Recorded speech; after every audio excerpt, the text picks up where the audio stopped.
ഞാൻ പെട്ടുപോകേണ്ട അവസ്ഥകളിൽ നിന്നൊക്കെ ഞാൻ രക്ഷപ്പെട്ടിട്ടുണ്ട്. നമുക്ക് പുറമേ നോക്കിയിട്ട് ആൾക്കാരെ ബ്ലെയിം ചെയ്തിട്ട് ഒരു കാര്യമില്ല. നമ്മുടെ നേതൃസ്ഥാനം സ്ത്രീകൾ വരണമെന്നുള്ള ചർച്ചകൾ വേണമെന്നും വേണ്ടെന്നും ഒക്കെ പറയുന്നുണ്ട്. അതായത് ലോ തെളിയിച്ചിട്ടുണ്ടോ ഇദ്ദേഹം കുറ്റവാളിയാണ്? ഞാൻ വിനായകൻ ചേട്ടൻ ഒരു ഇന്റർവ്യൂവിൽ പറഞ്ഞു കേട്ടിട്ടുണ്ട്, ഒരു ആക്ടർ എന്ന് പറഞ്ഞാൽ ഇങ്ങനെ നിൽക്കണം. സിനിമയിൽ നിന്ന് എനിക്കുണ്ടായിട്ടുള്ള എക്സ്പീരിയൻസ്, കണക്കുകളെല്ലാം വളരെ കൃത്യമാണ്. ട്രിഗർ ചെയ്തപ്പെട്ടാൽ ട്രിഗേർഡ് ആവുന്നൊരു സമയം ഉണ്ടായിരുന്നോ? പിന്നെ നമുക്ക് ഹെൽപ്പ് വേണം, ആൾക്കാരുടെ ഹെൽപ്പ് എന്തായാലും വേണം. പക്ഷെ ആരുടെയും ഫലത്തിലാവരുത് നമ്മൾ നിൽക്കേണ്ടത് എന്ന് എനിക്ക് തോന്നുന്നു. എനിക്ക് മനസ്സിൽ എവിടെയോ അറിയായിരുന്നു ഞാൻ അത് നിർത്താൻ പോകുന്നില്ല, ഇത് ഞാൻ കണ്ടിന്യൂ ചെയ്യാൻ പോവുകയാണ് എന്ന് തന്നെ എനിക്കറിയായിരുന്നു. അതായത് എനിക്ക് കരയണ്ട, എനിക്ക് ട്രിഗേർഡ് ആവണ്ട. ശരിക്കും മാനിഫെസ്റ്റേഷൻ എന്നൊരു സംഭവത്തിൽ വിശ്വസിക്കുന്നുണ്ടോ? പണ്ട് ഞാൻ വിചാരിക്കാറുണ്ട്, ഈശ്വര അങ്ങനത്തെ ഒരു ഹൊറർ ക്യാരക്ടർ ചെയ്യാൻ പറ്റിയിരുന്നെങ്കിൽ നല്ലതായിരുന്നു എന്ന് ഞാൻ എവിടേക്കോ ഇങ്ങനെ ആഗ്രഹിച്ചിട്ടുണ്ട്. ചിലപ്പോൾ ഞാൻ പണ്ടൊക്കെ ഒരു ക്ലോസ് ഷോട്ട് വെച്ച് കഴിഞ്ഞാൽ ഞാൻ ഭയങ്കരമായിട്ട് അഭിനയിക്കുമായിരുന്നു. പക്ഷെ ഇപ്പം എനിക്ക് ഹോളിവുഡ് ട്രീറ്റ്മെൻ്റ് ആണെന്നാണ് സാറ് പറയുന്നത്. സാധാരണ മലയാളം ട്രീറ്റ്മെൻ്റ് അല്ല. 10 വർഷമായി ഞാൻ സിനിമയിൽ വന്നിട്ട് 10 വർഷമായിട്ട് ഞാൻ പഠിച്ചുകൊണ്ടേയിരിക്കുകയാണ്. Welcome to reel to real. ഇന്ന് നമ്മുടെ ഗസ്റ്റ് ഗായത്രി സുരേഷാണ്. ശരിക്കും ഇതല്ല കേട്ടോ ഇൻട്രൊഡക്ഷൻ, ഞാൻ ജസ്റ്റ് ഒന്ന് പറഞ്ഞു. ഓക്കെ, ഗായത്രി ശരിക്കും ടീസർ ആയാലും ശരി, പോസ്റ്റർ ആയാലും ശരി ഞെട്ടിച്ചിരിക്കുകയാണ്. ഹൊറർ എന്നൊരു മൂഡിൽ വരുന്ന സംഭവം. കുറച്ച് ഇന്റർവ്യൂസിലൂടെ ഒക്കെ പ്രേതം കൺസെപ്റ്റ് ഉണ്ടെന്ന് മനസ്സിലായി. അത് കാണുമ്പോൾ തന്നെ നമുക്കറിയാം, ട്രെയിലർ കാണുമ്പോൾ തന്നെ അറിയാം. പക്ഷെ പ്രേതം എന്നൊക്കെ പറയുമ്പോൾ നല്ല പട്ടുസാരിയൊക്കെ കൊടുത്ത് ഇരിക്കുന്ന ഒരു പ്രേതം, വൈറ്റ് ആൻഡ് വൈറ്റ് കൺസെപ്റ്റ് ഇല്ല അതിനകത്ത്. ഇല്ല, അത് ഡയറക്ടർക്ക് നിർബന്ധമായിരുന്നു, അതായത് ആ വൈറ്റ് ആൻഡ് വൈറ്റ് മാറ്റണം എന്നുള്ളത്. പക്ഷേ പട്ട് സാരി അല്ല, it's A colourful sari. Red അല്ലേ? റെഡ് ആൻഡ് ബ്ലാക്ക് ആണ്. അപ്പോൾ അത് ഡയറക്ടറുടെ നിർബന്ധമായിരുന്നു. അത് എന്ത് ബേസിസിലാണ്? കാരണം എങ്ങനെയാ കൺവിൻസ് ചെയ്യിച്ചെടുത്തത്? കാരണം നമ്മൾ സ്ഥിരം വരുന്ന ഒരു സംഭവമില്ലേ, അതിനെ ബ്രേക്ക് ചെയ്യുമ്പോഴത്തേക്കും സ്വാഭാവികമായിട്ട് നമുക്ക് ചെറിയൊരു ഇതുണ്ടാവില്ലേ? അയ്യോ അല്ല, അത് ഞാനായിട്ട് പറഞ്ഞതല്ല. അദ്ദേഹം ആദ്യമേ അതങ്ങനെയാണ്, ഞാൻ അതിനെപ്പറ്റി ചോദ്യം ചെയ്യാനൊന്നും പോയിട്ടില്ല. ആദ്യം തൊട്ടേ അത് അങ്ങനെ തന്നെയായിരുന്നു. അല്ല, ഞാൻ ചോദിച്ചത് അദ്ദേഹം എങ്ങനെയാണ് ഗായത്രിയെ കൺവിൻസ് ചെയ്തെടുത്തതെന്ന്. അല്ല, ഇത് ആസ് എൻ ആക്ടർ നമുക്ക് എപ്പോഴും വ്യത്യസ്തമായിട്ടുള്ള റോൾസ് ചെയ്യണം എന്നാണ് ആഗ്രഹം. അപ്പോൾ എനിക്ക് ഈ പ്രേതത്തിന്റെ ഒരു ക്യാരക്ടർ പണ്ട് ഞാൻ വിചാരിക്കാറുണ്ട്, ഈശ്വര അങ്ങനത്തെ ഒരു ഹൊറർ ക്യാരക്ടർ ചെയ്യാൻ പറ്റിയിരുന്നെങ്കിൽ നല്ലതായിരുന്നു എന്ന് ഞാൻ എവിടേക്കോ ഇങ്ങനെ ആഗ്രഹിച്ചിട്ടുണ്ട്. അപ്പോൾ അത് മാനിഫെസ്റ്റ് ആയി എന്നുള്ള പോലെ. ഈ സത്യം പറഞ്ഞാൽ ഗായത്രിയുടെ ഇന്റർവ്യൂസ് ശ്രദ്ധിക്കുമ്പോഴേ ഞാൻ ഏറ്റവും കൂടുതൽ കേൾക്കുന്ന ഒരു സംഭവം മാനിഫെസ്റ്റ് എന്ന വേർഡാണ്. Okay, see there is a lot of, നമ്മൾ ഇപ്പോൾ ഇന്നത്തെ ഒരു സോഷ്യൽ മീഡിയയുടെ ഒരു അതിപ്രസരം എന്ന് വേണമെങ്കിൽ പറയാം. അതിൽ നമുക്ക് എല്ലാം തൊട്ടതും പിടിച്ച് ഒരു 5 ചാനൽ എടുത്തു കഴിഞ്ഞാൽ 4 എണ്ണം മാനിഫെസ്റ്റേഷൻ ചാനലായിരിക്കും. അല്ലെങ്കിൽ ദ സീക്രട്ടിനെ നമ്മൾ ഇങ്ങനെ ചെയ്യാം, അല്ലെങ്കിൽ മാനിഫെസ്റ്റേഷൻ തെറ്റാണോ ശരിയാണോ, ശരിക്കും ലോ ഓഫ് അട്രാക്ഷൻ ഉണ്ടോ ഇല്ലയോ എന്നൊക്കെ പറഞ്ഞിട്ട് നമ്മൾ എവിടെ നോക്കിയാലും ചപ്പു ചവറായിട്ട് ചാനൽസ് ഉണ്ട്. ശരിക്കും മാനിഫെസ്റ്റേഷൻ എന്നൊരു സംഭവത്തിൽ വിശ്വസിക്കുന്നുണ്ടോ? ഞാൻ മാനിഫെസ്റ്റേഷനിൽ വിശ്വസിക്കുന്നുണ്ട്. അതായത് ഞാൻ 3 വർഷമായിട്ട് ഞാൻ കടന്നുപോയിട്ടുള്ള കാര്യങ്ങളിൽ ഞാൻ മാനിഫെസ്റ്റ് ചെയ്തെടുത്ത് തന്നെയാണ്. പലപ്പോഴും തോന്നും, ദൈവം ഇത് നടക്കുമോ എന്നൊക്കെ. ചിലപ്പോൾ നമ്മൾ തന്നെ അറിയുന്നുണ്ടാവില്ല നടക്കണത്, നമ്മൾ തന്നെ അറിയുന്നുണ്ടാവില്ല നമ്മുടെ ഡെവലപ്മെൻറ്റ്സും കാര്യങ്ങളൊന്നും. പക്ഷെ പിന്നീട് കുറേ കാലം കഴിഞ്ഞ് തിരിഞ്ഞു നോക്കിയപ്പോൾ ഇത് ഞാൻ ഒരിക്കൽ ആഗ്രഹിച്ചതല്ലേ, അത് ഞാനങ്ങനെ സ്റ്റെപ്പ് ബൈ സ്റ്റെപ്പ് നമുക്ക് മാനിഫെസ്റ്റ് ചെയ്തെടുക്കാൻ പറ്റും എന്നാണ് എനിക്ക് തോന്നുന്നത്. അപ്പം ഇതെങ്ങനെയാണ് ഈ ഫിലിമിലേക്ക് എത്തുന്നതും? കാരണം ഇറ്റ്സ് എ ന്യൂബി ഡയറക്ടർ. അപ്പം എങ്ങനെയാണ് അത് കറക്റ്റ് ഗായത്രി തന്നെ വേണം? ഞാൻ ഡയറക്ടറോട് ചോദിച്ചപ്പോൾ ഡയറക്ടർ പറഞ്ഞു കറക്റ്റ് ഞങ്ങളുടെ മനസ്സിൽ അത് തന്നെയായിരുന്നു, അങ്ങനെ തന്നെ ഞങ്ങൾ വന്നത്, എൻ്റെ വൈഫ് അത് പറഞ്ഞതാണെന്നും പറഞ്ഞു. എങ്ങനെയാണ് ഇത്? ഞാൻ ഗോവയിലായിരുന്നു ആ സമയത്ത്. ഞാൻ ഒരു ഡാൻസ് റീൽ എടുത്തുകൊണ്ടിരിക്കുകയായിരുന്നു. അപ്പോൾ എനിക്കൊരു കോൾ വരികയാണ് തയ്യൽ മിഷൻ ടീമിൽ നിന്ന്. എന്നിട്ട് പറഞ്ഞു, അതായത് കഥ പറഞ്ഞു തന്നു, ഇതാണ് ക്യാരക്ടർ എന്ന് പറഞ്ഞു തന്നു. എനിക്കങ്ങനെ, ഞാൻ പലപ്പോഴും സിനിമകൾ തിരഞ്ഞെടുക്കുമ്പോൾ ഒരുപാട് ചിന്തിച്ച് അങ്ങനെ തിരഞ്ഞെടുക്കുന്ന ആളല്ല. എപ്പോഴും ഇത് ചെയ്യാം എന്ന് തോന്നുമ്പോൾ അങ്ങനെ ചെയ്യുന്ന ആളാണ്. അപ്പോൾ ഇതും ഓക്കെ, ശരി, പുതിയൊരു എക്സ്പെരിമെൻ്റ് ആണ്, എനിക്ക് പുതിയൊരു ജോണർ ട്രൈ ചെയ്യാം, അങ്ങനെ ഞാൻ യെസ് പറഞ്ഞ ഒരു സിനിമയാണ്. എന്താണ് ഇതിൽ കണ്ട ഏറ്റവും വലിയ ചലഞ്ചും ഏറ്റവും വലിയ സ്പെഷ്യാലിറ്റി തയ്യൽ മെഷീൻ എന്ന ഫിലിമിൽ? ഏറ്റവും വലിയ സ്പെഷ്യാലിറ്റി എന്ന് പറഞ്ഞു കഴിഞ്ഞാൽ ഇതിനൊരു ഹോളിവുഡ് ട്രീറ്റ്മെൻ്റ് ആണെന്നാണ് സാറ് പറയുന്നത്. സാധാരണ മലയാളം ട്രീറ്റ്മെൻ്റ് അല്ല. പിന്നെ ചാലഞ്ച് എന്ന് പറയുന്നത്, ഈ പ്രേതമായിട്ട് അഭിനയിക്കുമ്പോൾ ചിലപ്പോൾ നമ്മൾ കുറച്ച് ഓവറായാൽ കുഴപ്പമാണ്. അതൊരു മീറ്ററിൽ നിന്നില്ലെങ്കിൽ അതൊരു ചാലഞ്ചിങ് ആയിട്ട് തോന്നി. ഒരിക്കലും ഓവറായിട്ട് ഭയങ്കര വൃത്തികേടാവരുത് എന്ന് എനിക്കുന്നുണ്ടായിരുന്നു. ആ കറക്റ്റ് മീറ്ററിൽ നിൽക്കണമെന്നുണ്ടായിരുന്നു. അത് ചാലഞ്ചിങ് ആയിരുന്നു. ഓക്കെ, നമ്മുടെ ജമുന പ്യാരിയിൽ ഫ്രണ്ടായ അസിസ്റ്റന്റ് ഡയറക്ടർ വഴി സിനിമയിൽ വന്ന ഒരു ഗായത്രി ഉണ്ട്. ആ ഗായത്രി ചാക്കോച്ചൻ്റെ നായികയായിട്ട് മലയാളികളുടെ മനസ്സ് കീഴടക്കിയ ആളാണ്. അത്രയ്ക്ക് നല്ല സ്മൈലും ഒരു കുട്ടിത്വവും ഒരു ഇന്നസെൻസ് ഒക്കെ ആയിട്ട്. അപ്പം അത് കഴിഞ്ഞു കുറച്ച് കാലം കഴിഞ്ഞപ്പോഴത്തേക്കും ഒരു ഇൻ്റർവ്യൂ കൊടുത്താലോ എന്തെങ്കിലും കാര്യം കൊടുത്തു കഴിഞ്ഞാൽ പതുക്കെ ട്രോളേഴ്സിൻ്റെ എണ്ണം ഇങ്ങനെ താഴെ കൂടാൻ തുടങ്ങി. ചിലർ പറയേണ്ട ആവശ്യമില്ല, അറിയാവുന്ന കാര്യങ്ങളാണ്. അത് കഴിഞ്ഞിട്ട് ഇന്നിവിടെ എത്തി നിൽക്കുന്ന സമയത്ത് ശരിക്കും ചില സമയത്തൊക്കെ നമ്മൾ പലരും ആഗ്രഹിച്ചിട്ടുണ്ട് ഈ കുട്ടിക്ക് ഒരു ബ്രേക്ക് എത്രയും പെട്ടെന്ന് വേണം. അതിപ്പോൾ മലയാള ഇൻഡസ്ട്രി ആയാലും കുഴപ്പമൊന്നുമില്ല, തമിഴായാലും കുഴപ്പമില്ല, തെലുങ്കായാലും കുഴപ്പമില്ല, കന്നഡയായാലും കുഴപ്പമില്ല എന്ന് വിചാരിച്ചിട്ടുണ്ട്. അപ്പം അങ്ങനെ ഒരാൾ മലയാളത്തിലും നല്ലൊരു കിഡിൽ എനിക്കൊന്ന് ബ്രേക്ക് ആവാൻ ചാൻസ് ഉള്ളൊരു വേഷമാണ് തയ്യൽ മെഷീനിൽ. അത് തെലുങ്കിൽ ഇപ്പോൾ തന്നെ 3 ഫിലിം ചെയ്ത് കഴിഞ്ഞിരിക്കുന്നു. അപ്പോൾ അന്നത്തെ ആ കുട്ടി ഗായത്രി, ഞങ്ങളെ സംബന്ധിച്ചിടത്തോളം ജമുന പ്യാരയിലെ ആ ഗായത്രി ഇന്നത്തെ ഗായത്രിയിൽ വന്ന് നിൽക്കുമ്പോൾ തിരികെ നോക്കുമ്പോൾ എന്ത് തോന്നുന്നു? ജമുന പ്യാരയുടെ സമയത്ത് ഞാൻ ഒരു സിനിമ ചെയ്തിട്ട് നിർത്താം എന്ന് വിചാരിച്ച ആളായിരുന്നു. പക്ഷെ എൻ്റെ മനസ്സിൽ എനിക്കറിയായിരുന്നു ഞാൻ നിൽക്കുന്ന സ്ഥലത്ത് തന്നെയാണ് ഞാൻ നിൽക്കുന്നത്, എൻ്റെ ഏരിയയിൽ തന്നെയാണ്, അല്ലെങ്കിൽ എൻ്റെ ഒരു കാറ്റഗറിയിലാണ് ഞാൻ നിൽക്കണതെന്ന് എനിക്കറിയായിരുന്നു. പിന്നെ എനിക്ക് മനസ്സിൽ എവിടെയോ അറിയായിരുന്നു ഞാൻ അത് നിർത്താൻ പോകുന്നില്ല, ഇത് ഞാൻ കണ്ടിന്യൂ ചെയ്യാൻ പോവുകയാണ് എന്ന് തന്നെ എനിക്കറിയായിരുന്നു. പിന്നെ ഓൺ ദ ജോബ് ലേണിംഗ് ആയിരുന്നു. 10 വർഷമായി ഞാൻ സിനിമയിൽ വന്നിട്ട് 10 വർഷമായിട്ട് ഞാൻ പഠിച്ചുകൊണ്ടേയിരിക്കുകയാണ്, ഇപ്പോഴും പഠിക്കുകയാണ്. നമ്മൾ കാലത്തിനനുസരിച്ചിട്ടുള്ള മാറ്റങ്ങൾ വരുന്നു, അതിനനുസരിച്ച് നമ്മൾ മാറുന്നു, സിനിമ മാറുന്നു. അപ്പോൾ ഒരുപാട് പഠിക്കാൻ പറ്റിയിട്ടുണ്ട്, സിനിമേനെ കുറച്ചുകൂടി നന്നായിട്ട് അറിയാൻ പറ്റിയിട്ടുണ്ട്, സിനിമ എങ്ങനെ വർക്ക് ചെയ്യും, എങ്ങനെയാണ് മാർക്കറ്റ് ചെയ്യേണ്ടത് എന്നൊക്കെ പഠിക്കാൻ പറ്റിയിട്ടുണ്ട്. അങ്ങനെ okay. As A actor and as an individual എന്തൊക്കെ മാറ്റങ്ങളാണ് വന്നത്? ആസ് എൻ ഇൻഡിവിജ്വൽ നമ്മൾ വ്യക്തി എന്ന രീതിക്കും നമ്മൾ വലുതായിട്ടുണ്ട്, മെച്ചുവേർഡായിട്ടുണ്ട്, നല്ല മെച്ചുവേർഡായിട്ടുണ്ട്. എനിക്ക് ഞാൻ ഇമ്മെച്ചുവറൊക്കെ ആയിട്ടുള്ളൊരു ആളായിരുന്നു. അതിൻ്റെ പല പ്രശ്നങ്ങളും ഞാൻ നേരിട്ടിട്ടുമുണ്ട്. കുറേ കൂടി മെച്ചുവേർഡായി. പിന്നെന്താ ചോദിച്ചേ? ആസ് എൻ ആക്ടറും കുറേ മെച്ചുവേർഡായിട്ടുണ്ട്. കാരണം വരുന്ന സമയത്തൊക്കെ ഞാൻ വിനായകൻ ചേട്ടൻ ഒരു ഇന്റർവ്യൂവിൽ പറഞ്ഞു കേട്ടിട്ടുണ്ട്, ഒരു ആക്ടർ എന്ന് പറഞ്ഞാൽ ഇങ്ങനെ നിൽക്കണം, ഇങ്ങനെയാണ് നിൽക്കേണ്ടത്, എന്നിട്ട് നമ്മൾ കുറച്ച് കൊണ്ടുവരാ വേണ്ടത്. അത് വളരെ കറക്റ്റായിട്ട് എനിക്ക് തോന്നുന്നു. ഞാനും ഇപ്പോൾ ചിലപ്പോൾ ഞാൻ പണ്ടൊക്കെ ഒരു ക്ലോസ് ഷോട്ട് വെച്ച് കഴിഞ്ഞാൽ ഞാൻ ഭയങ്കരമായിട്ട് അഭിനയിക്കുമായിരുന്നു. പക്ഷെ ഇപ്പൊ എനിക്കറിയാം ക്ലോസ് ഷോട്ടിൽ അത്ര അഭിനയിക്കേണ്ട ആവശ്യമില്ല, വളരെ കുറച്ച് സട്ടിലായിട്ട് മതി. അങ്ങനെയൊക്കെ എനിക്ക് പഠിക്കാൻ പറ്റും. ഓക്കെ. അങ്ങനെ ഏതെങ്കിലും ഇൻസ്പയർ ആയിട്ടുള്ള ഏതെങ്കിലും ആക്ട്രസസ് ഉണ്ടോ? ആക്ട്രസ് ആണോ ചോദിക്കുന്നത്? അങ്ങനെ ചോദിക്കുകയാണെങ്കിൽ ആലിയ ഭട്ട് എന്നെ ഭയങ്കരമായിട്ട് ഇൻസ്പയർ ചെയ്യാറുണ്ട്. Alia Bhatt is an awesome actress. പിന്നെ ആലിയ ഭട്ട്. ഓക്കെ. ഈ പ്രേതത്തിന്റെ ഒരു ക്യാരക്ടർ ചെയ്യുന്നു, അല്ലെങ്കിൽ പ്രേതത്തിന്റെ റോള് ചെയ്തേക്കുന്നത് ഗായത്രിയാണ് എന്ന് ഉറപ്പിച്ചുകൊണ്ടാണ് ഞാൻ ചോദിക്കുന്നത്. എന്തെങ്കിലും റെഫറൻസ് എടുത്തിരുന്നു? നമുക്ക് ഒരുപാട് പ്രേതങ്ങളുണ്ടല്ലോ നമ്മുടെ പഴയ സിനിമയിലെ. ആദ്യം മനസ്സിൽ പറഞ്ഞ ആകാശഗംഗയിലെ പ്രേതം, അത് ഒരിക്കലും നമുക്ക് മറക്കാൻ പറ്റില്ല.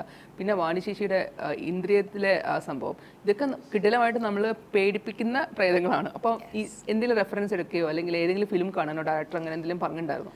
ഈ സിനിമകളൊക്കെ കണ്ടിട്ട് തന്നെയാണ് എനിക്കൊരു ഹൊറർ സിനിമ ചെയ്യണം എന്നുള്ളത് എൻ്റെ മനസ്സിലുണ്ടായിരുന്നത്. അപ്പോൾ ഇതൊക്കെ എൻ്റെ മനസ്സിൽ കിടക്കണമുണ്ട്. പക്ഷെ എന്നാൽ അതുപോലെ ആവരുത്, എൻ്റെ ഒരു രീതിക്ക് എന്തെങ്കിലും ചെയ്യണം എന്നുണ്ടായിരുന്നു. ഞാനത് ചെയ്യാനും ശ്രമിച്ചിട്ടുണ്ട്. അത് നന്നായി വന്നിരിക്കണോ എന്ന് വിചാരിക്കുന്നു.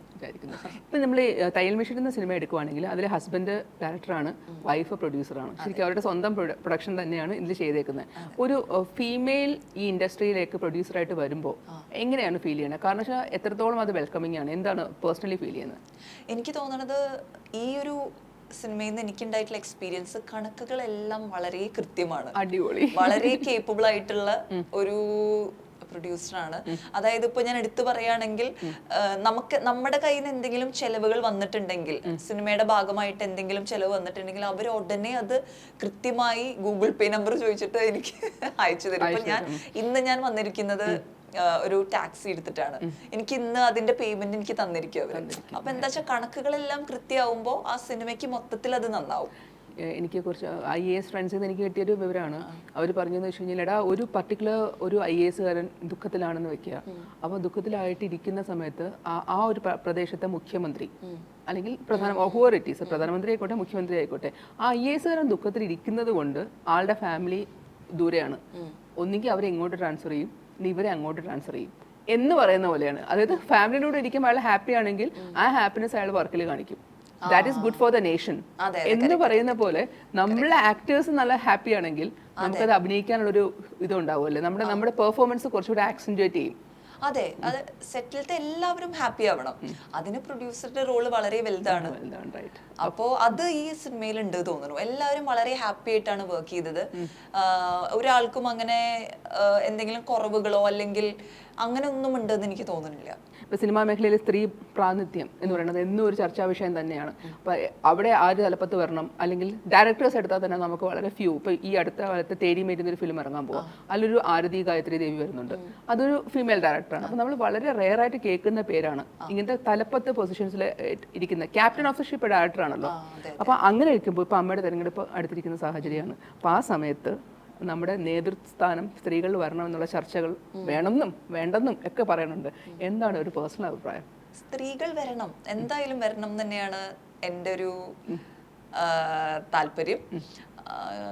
എന്തുകൊണ്ടാച്ചാ സ്ത്രീകൾ നല്ല മാനേജേഴ്സ് ആന്ന് പറയും. അല്ല, ഞാനിപ്പോ പ്രൊഡ്യൂസറിന്റെ എക്സാമ്പിൾ പറഞ്ഞുകൊണ്ടായി ചോദിച്ചു. സത്യം പറഞ്ഞാൽ നല്ല മാനേജേഴ്സാ പറയും. ഇപ്പൊ വീട്ടിൽ തന്നെ പെട്ടെന്നൊരു അതിഥി വരികയാണെങ്കിൽ അവിടെ ഉള്ള സാധനങ്ങൾ കൊണ്ട് ഇവര് വിഭവ സമൃദ്ധമായിട്ടുള്ളൊരു എന്തെങ്കിലും ഒരുക്കും, അല്ലെങ്കിൽ അവിടെ ഉള്ള സാധനങ്ങൾ വെച്ചിട്ട് നന്നായി ചെയ്യാൻ സ്ത്രീകൾ പൊതുവെ മാനേജേഴ്സ് ആണല്ലോ. അപ്പോ ഇങ്ങനത്തെ വലിയ വലിയ സ്ഥാപനം അല്ലെങ്കിൽ സംഘടനകൾക്ക് മാനേജ്മെന്റ് ഭയങ്കര പ്രധാനമാണ്. അപ്പോ സ്ത്രീകൾ എന്തായാലും വരണം തന്നെയാണ്. നമ്മൾ വളർന്നത് നമ്മൾ അമ്മയെ കണ്ടിട്ടാണ്. രാത്രി 12 മണിക്ക് കയറിയിട്ട് വിശക്കുന്നെന്ന് പറഞ്ഞാലും ചോറിൻ്റെ കൂടെ ഒരു കുന്തോ ഇല്ലെങ്കിലും എന്തെങ്കിലും എങ്ങനെയായിട്ടൊരു ടേസ്റ്റി ആയിട്ട് ഉണ്ടാക്കുന്നത്. അത് ഉറക്കത്തിൽ നിന്ന് എണീറ്റ് വന്നിട്ടായിരിക്കും. പക്ഷെ ഒരു മുട്ട കിണ്ടിയാൽ കൂടിയും ചോറ് വന്നിട്ട് കഴിക്കാൻ ഭയങ്കര ടേസ്റ്റ് ആയിരിക്കും. കറക്റ്റാണ്. റീസെന്റ് ഇന്നലെ എന്ന് പറയാം, ഒരു പ്രമുഖ നടൻ ഒരു മീറ്റു വിഭാഗത്തിൽ വന്നു. അപ്പോൾ സ്വാഭാവികമായിട്ടും ഈ ഗൗരവമുള്ള കേസുകളിൽ പ്രതി അയക്കിയ കുറെ താരങ്ങളുണ്ടല്ലോ, അല്ലെങ്കിൽ ഒരു പർട്ടിക്കുലർ താരം ഉണ്ടെന്ന് വെച്ചോളൂ, അവര് ഇതിൽ മത്സരിക്കാൻ പാടില്ല, അമ്മയായിട്ട് ബന്ധപ്പെട്ട അല്ലെങ്കിൽ നേതൃസ്ഥാനത്തുള്ള ഒന്നിലും മത്സരിക്കാൻ പാടില്ല എന്നും, അല്ല മത്സരിക്കുന്നതുകൊണ്ട് എന്താണ് കുഴപ്പമെന്നും ചോദിക്കുന്നുണ്ട്. ഈ രണ്ടിലും ഈ ഒരു വാദപ്രതിവാദത്തോട് യോജിക്കുന്നുണ്ട്? അങ്ങനെ ഒരു വാദപ്രതിവാദത്തിന്റെ ആവശ്യമുണ്ടോ? അതായത് ലോ ആയിട്ട് തെളിയിച്ചിട്ടുണ്ടോ എന്നുള്ളതാണ് ഏറ്റവും വലിയ കാര്യം. അതായത് ലോ തെളിയിച്ചിട്ടുണ്ടോ ഇദ്ദേഹം കുറ്റവാളിയാണ് എന്നുള്ളത്, ഫൈനൽ ജഡ്ജ്മെന്റ് വന്നിട്ടുണ്ടോ എന്നുള്ളതാണ്. അല്ലാണ്ട് നമ്മൾ വെറുതെ ഒരു കേസ് കൊടുത്തു എന്നുള്ളതല്ല, നമ്മൾ കോടതിയിൽ അത് തെളിഞ്ഞ് ശിക്ഷ കൊടുത്തിട്ടുണ്ടോ ഇല്ലയോ എന്ന്. ഞാൻ ജീവിതത്തിൽ പഠിച്ചിട്ടുള്ള ഏറ്റവും വലിയ പാഠം എന്ന് വെച്ച് കഴിഞ്ഞാൽ ഒന്നിനും കൺക്ലൂഷൻസ് വരുത്തരുത്. എല്ലാത്തിനും രണ്ട് സൈഡുകൾ ഉണ്ടാവും. നമുക്ക് പറയാൻ പറ്റില്ല എന്താണ് സത്യം എന്നുള്ളത്. അപ്പോൾ അൺടിൽ ഒരു ഫൈനൽ ജഡ്ജ്മെന്റ് വരുന്നവരെ നമുക്കൊന്നും പറയാൻ പറ്റില്ല. പക്ഷെ അത് വന്നു കഴിഞ്ഞാൽ പിന്നെ I don't think it's good. Okay, ഒരിക്കലും അതായത് നമ്മൾ ബേസിക്കലി ജഡ്ജ്മെന്റ്സ് ഒഫീഷ്യലായിട്ട് വരാതെ നമ്മൾ ജഡ്ജ് ചെയ്യാൻ പാടില്ല. ഒരിക്കൽ വന്നു കഴിഞ്ഞാൽ അത് ഏതാണ് പോസിറ്റീവാണ്, ആ ഒരു ആൾക്ക് പോസിറ്റീവാണ് നെഗറ്റീവ് ആണെന്ന് നോക്കിയിട്ട് എന്താണെന്ന് വെച്ചാൽ ചെയ്യാം അല്ലേ. Right, okay. എല്ലാത്തിനും ഒരു ലൈനാണ് പറയുന്നതെങ്കിലും നല്ല അടിപൊളി മറുപടികളാണല്ലോ പറയുന്നത്. ഇതാണ് നമ്മൾ പറയണത് ഇൻഡിവിജ്വാലിറ്റി. ഓക്കെ, ശരി. ഓരോ കമ്പനീസിന് ടാഗ് ലൈൻസ് ഉള്ളവരോ ഓരോ ഇൻഡിവിജ്വലിന് ടാഗ് ലൈൻ ഉണ്ട്. അങ്ങനെ ഉയർത്തിപ്പിടിക്കുന്ന മൂല്യങ്ങൾ എന്തൊക്കെയാണ്? ആരുടെയും നമുക്ക് ഹെൽപ്പ് വേണം, ആൾക്കാരുടെ ഹെൽപ്പ് എന്തായാലും വേണം. പക്ഷെ ആരുടെയും ഫലത്തിലാവരുത് നമ്മൾ നിൽക്കേണ്ടത് എന്ന് എനിക്ക് തോന്നുന്നു. അതിപ്പോ വളരെ ചെറിയ കാര്യത്തിലാണെങ്കിൽ പോലും, ഇപ്പൊ ഞാനിവിടെ ഇരിക്കുന്നതാണെങ്കിൽ പോലും ഞാൻ എൻ്റെ ബലത്തിലായിരിക്കണം ഇരിക്കേണ്ടത്. അതെന്റെ മനസ്സിലാണെങ്കിലും എൻ്റെ പ്രവൃത്തിയിലാണെങ്കിലും എൻ്റെ വാക്കിലാണെങ്കിലും എൻ്റെ ചിന്തകളിലാണെങ്കിലും അത് എൻ്റേത് മാത്രമായിരിക്കണം, എൻ്റെ ബലത്തിലായിരിക്കണം ഞാൻ ഇരിക്കേണ്ടത്. അതാണ് നമ്മൾ ഏതെങ്കിലും തരത്തിൽ വേറൊരാളെ യൂസ് ചെയ്യുന്നുണ്ടെങ്കിൽ അത് പ്രശ്നമാണെന്ന് എനിക്ക് തോന്നുന്നു. യൂസ് ചെയ്യുന്നുണ്ടെങ്കിൽ അതേമാതിരി നമ്മൾ തിരിച്ചു കൊടുത്താലും കുഴപ്പമില്ല. പക്ഷേ അത് നമ്മൾ പണ്ടൊക്കെ അമ്മമാര് അച്ഛന്മാരൊക്കെ കണക്ക് വെക്കുമ്പോൾ നമ്മൾ കുട്ടികളായിരിക്കുന്ന സമയത്ത് നമ്മൾ കളിയാക്കും. ഇപ്പോഴത്തെ കുട്ടികൾ അങ്ങനെ തന്നെയാണ്. അവരെ കല്യാണത്തിന് 500 രൂപ കൊണ്ടുവന്നു, നമ്മൾ തിരിച്ച് 501 കൊടുക്കണം എന്ന് പറയുമ്പോൾ എന്താണ് അമ്മേ എന്നിങ്ങനെ ചോദിച്ചൊരു കാലം ഉണ്ടായിരുന്നു. പക്ഷെ ഇപ്പോഴാണ് ആ മൂല്യം മനസ്സിലാവണം. നമ്മൾ അവർ 500 രൂപ കൊണ്ടുവന്നെങ്കിൽ നമ്മൾ 1000 കൊടുക്കാൻ പറ്റിയ നല്ല കാര്യം. ചിലപ്പോൾ അവർക്ക് ആ സമയത്ത് നീട് ഉണ്ടാവും, അല്ലെങ്കിൽ അത് 500 എങ്കിലും കൊടുത്തെന്ന് ഉറപ്പ് വരുത്തണം. അത് കൃത്യമായിട്ടാണ് നമ്മുടെ അത് വാല്യൂവിന്റെ ഒരു ഇത് തന്നെയാണ്. പിന്നീട് വർക്കിൽ എന്തെങ്കിലും അങ്ങനെ വർക്കിലും പേഴ്സണൽ ലൈഫിലും ഇത് തന്നെയാണ് കീപ്പ് ചെയ്യുന്നത് അല്ലേ? ഞാൻ ഇപ്പോൾ കീപ്പ് ചെയ്യുന്ന ഏറ്റവും വലിയ, ഞാൻ പ്രാക്ടീസ് ചെയ്തുകൊണ്ടിരിക്കുന്ന ഏറ്റവും വലിയ കാര്യം ഇതാണ്. നമ്മൾ ആരും ഡിപ്പെൻഡ് ചെയ്യാൻ പാടില്ല, ഇൻഡിപെൻഡന്റ് ആയിരിക്കണം. ഞാൻ ഇവിടെ ഇരിക്കുമ്പോൾ ഞാൻ എൻ്റെതായ ബലത്തിൽ ഇരിക്കണം എന്നാണ് ഗായത്രി പറഞ്ഞത്. അപ്പോൾ ഫിനാൻഷ്യൽ ഇൻഡിപെൻഡൻസിനെ കുറിച്ചിട്ട് അല്ലെങ്കിൽ ഇൻഡിപെൻഡന്റ് ആവുന്നതിനെ കുറിച്ചിട്ട് ഇന്നത്തെ സത്യം പറഞ്ഞാൽ ഇന്നും പെണ്ണുങ്ങൾക്ക് അതിന്റെ ഇമ്പോർട്ടൻസ് അറിയില്ല. ഓക്കെ, നമ്മൾ എത്രയോ ഇപ്പൊ നമുക്ക് റീൽസ് വഴി കാണാം. 5 രൂപ തരുമോ, അമ്മയുടെ പിറന്നാളാണ്, അച്ഛൻ്റെ പിറന്നാളാന്നൊക്കെ പറഞ്ഞിട്ട് നമ്മൾ ഹസ്ബൻഡിനോട് ചോദിക്കുന്നതും അല്ലെങ്കിൽ അച്ഛനോട് ചേച്ചിയോട് ചോദിക്കുന്നതും ചേട്ടനോട് ചോദിക്കുന്നതൊക്കെ പോലെ. അപ്പം എത്രത്തോളം ഇമ്പോർട്ടൻ്റ് ആണ് ഫിനാൻഷ്യലി? എത്ര നേരത്തെ അത് തിരിച്ചറിഞ്ഞു ഗായത്രി? എനിക്ക് 20 വയസ്സിൽ ജോലി കിട്ടിയ ഒരാളാണ്. അപ്പൊ തൊട്ടേ ഞാൻ ഏൺ ചെയ്യുന്നുണ്ട്. എനിക്ക് പൈസ ഉള്ളത് കൊണ്ട് മാത്രം ഞാൻ ഒരുപാട് ഞാൻ പെട്ടുപോകേണ്ട അവസ്ഥകളിൽ നിന്നൊക്കെ ഞാൻ രക്ഷപ്പെട്ടിട്ടുണ്ട്. അവിടെയൊക്കെ എനിക്ക് എന്താ പൈസ ഉള്ളത് കൊണ്ട് എനിക്ക് അങ്ങനെ ആര് പറയണതും അങ്ങനെ കൂടുതൽ കേൾക്കേണ്ടി വന്നിട്ടില്ല. ഇപ്പൊ എന്റെ ഫ്രണ്ട്ഷിപ്പ് ഗ്യാങ്ങിലാണെങ്കിലും ഞാൻ പെട്ടുപോയിട്ടുള്ള അവസ്ഥകളിലൊക്കെ പൈസ ഉള്ളത് കൊണ്ട് ഞാൻ അത്രയും പെട്ടിട്ടില്ല. എനിക്ക് എന്താ ഗായത്രിക്ക് പൈസ ഉണ്ട്, അപ്പൊ നമുക്ക് കൂടുതൽ നമുക്ക് ആളെ ഒന്നും ചെയ്യാൻ പറ്റില്ല എന്നുള്ള അത് എപ്പോഴും ഉണ്ടായിരുന്നു. ഒരു പവറാണ്. ഓക്കെ, അപ്പൊ അത് നമ്മൾ with great power comes great responsibilities എന്ന് ഫേമസ് ഡയലോഗ് ഉണ്ട്. അപ്പൊ അങ്ങനെ എന്തെങ്കിലും റെസ്പോൺസിബിലിറ്റീസ് ഞാൻ കറക്റ്റായിട്ട് ചെയ്തു പോകുന്നുണ്ടെന്ന് തോന്നിയിട്ടുണ്ടോ, അതോ എവിടെയെങ്കിലും അത് ഇല്ലാണ്ടെന്ന് തോന്നിയിട്ടുണ്ടോ? മിസ്റ്റേക്സ് ഉണ്ടാക്കാറുണ്ട് ഞാൻ. പക്ഷേ അതൊക്കെ ഏറ്റവും വലുത് നമുക്ക് വേണ്ടത് സെൽഫ് റെസ്പോൺസിബിലിറ്റി ആണ്. നമുക്ക് പുറമേ നോക്കിയിട്ട് ആൾക്കാരെ ബ്ലെയിം ചെയ്തിട്ട് ഒരു കാര്യമില്ല, കംപ്ലൈന്റ് പറഞ്ഞിട്ടും ഒരു കാര്യമില്ല. ഞാനൊക്കെ മനസ്സിലാക്കിയിട്ടുള്ള ഒരു കാര്യം, ഈശ്വര ഒരാളെ പോലും നമുക്ക് ഡിപ്പെൻഡ് ചെയ്യാൻ പറ്റില്ലേ, അത്രയ്ക്ക് സെൽഫ് റെസ്പോൺസിബിൾ ആവണോ ഞാൻ? അപ്പൊ ഞാൻ അങ്ങനെ ആയിക്കൊണ്ടേയിരിക്കുക, സെൽഫ് റെസ്പോൺസിബിൾ ആയി. അതായത് എനിക്ക് കരയണ്ട, എനിക്ക് ട്രിഗേർഡ് ആവണ്ട, എനിക്ക് എൻ്റെ ഇതിൽ I should be self responsible. Trigger ചെയ്തപ്പെട്ടാൽ ട്രിഗേർഡ് ആവുന്ന ഒരു സമയം ഉണ്ടായിരുന്നോ ഭയങ്കരമായിട്ട്? പിന്നെ പക്ഷെ ഞാൻ കാണിക്കില്ല കേട്ടോ. പക്ഷെ എന്താ വെച്ചാ ഭയങ്കര ഉള്ളിൽ, ഇപ്പൊ പുറത്ത് കാണിക്കാതിരുന്നിട്ട് കാര്യമില്ലല്ലോ, നമ്മുടെ ഉള്ളിൽ വിഷമമുണ്ടെങ്കിൽ. പക്ഷെ ഇപ്പൊ ഞാൻ കുറെയൊക്കെ ഞാൻ സോർട്ടഡ് ആണ്. അപ്പോൾ ഈ സെൽഫ് റെസ്പോൺസിബിലിറ്റി കാണിക്കുമ്പോൾ പലപ്പോഴും നമ്മൾ പല പ്രശ്നങ്ങൾ വേണ്ടാന്ന് വെച്ചിട്ട് ഒതുക്കുന്നുണ്ട്. സെൽഫ് ലവിൽ എത്രത്തോളം ഇമ്പോർട്ടൻസ് കൊടുക്കുന്നുണ്ട്? ഈ self love, self responsibility, self pleasing, ഇതെല്ലാം ഏകദേശം അതെ ഒരേ കാറ്റഗറിയാണ്, ഒരേ കാറ്റഗറിയിൽ പെടുന്ന കാര്യങ്ങളാണ്. എനിക്ക് സെൽഫ് ലവ് നല്ല പോലെയുള്ള ആളാണ് ഞാൻ. പക്ഷെ എനിക്കത് അറിയില്ല എനിക്ക് സെൽഫ് ലവ് ഉണ്ട് എന്നുള്ളത്. പിന്നീട് തിരിച്ച് ആലോചിക്കുമ്പോഴാണ് ഉണ്ട്, സെൽഫ് ലവ് ഉണ്ട്. എനിക്ക് അങ്ങനെ ഓരോരോ സ്റ്റെപ്പായിട്ട് എടുത്ത് നോക്കുമ്പോൾ സെൽഫ് ലവ് ഉണ്ട് എന്ന് എനിക്ക് തോന്നാറുണ്ട്. അങ്ങനെ എനിക്ക് അങ്ങനെ അതാണ് എൻ്റെ answer. Okay, what you do to keep your beauty, your fitness, everything? എനിക്ക് പണ്ട് തന്നെ ദൈവഭാഗ്യത്തിന് എനിക്ക് മനസ്സിലായിട്ടുള്ളൊരു, വെറുതെ ഞാൻ ജിമ്മിൽ പോയി തുടങ്ങിയതാണ്. ഞാൻ ഭാഗ്യത്തിന് ഞാൻ എപ്പോഴോ തടി വെച്ചു, ഭയങ്കരമായിട്ട് ഞാൻ തടി വെച്ചു. അങ്ങനെ ഞാൻ ജിമ്മിൽ പോയി തുടങ്ങിയ ഒരാളാണ്. പിന്നെ ഞാൻ അവിടുന്ന് അത് കണ്ടിന്യൂ ചെയ്തേ വന്നു. ഇപ്പൊ ഞാൻ 6-7 വർഷമായിട്ട് വർക്ക്ഔട്ട് ചെയ്യുന്നുണ്ട്. അതിന്റെ ഗുണം എനിക്ക് ഇപ്പോഴാണ് മനസ്സിലാവുന്നത്. എനിക്കൊന്ന് നേരെ എണീറ്റ് നിൽക്കാനും ശരിക്കും സ്ട്രെയിറ്റ് ആയിട്ട് നിൽക്കാനും ഒക്കെ അതെന്നെ ഭയങ്കരമായിട്ട് ഹെൽപ്പ് ചെയ്യുന്നുണ്ട്.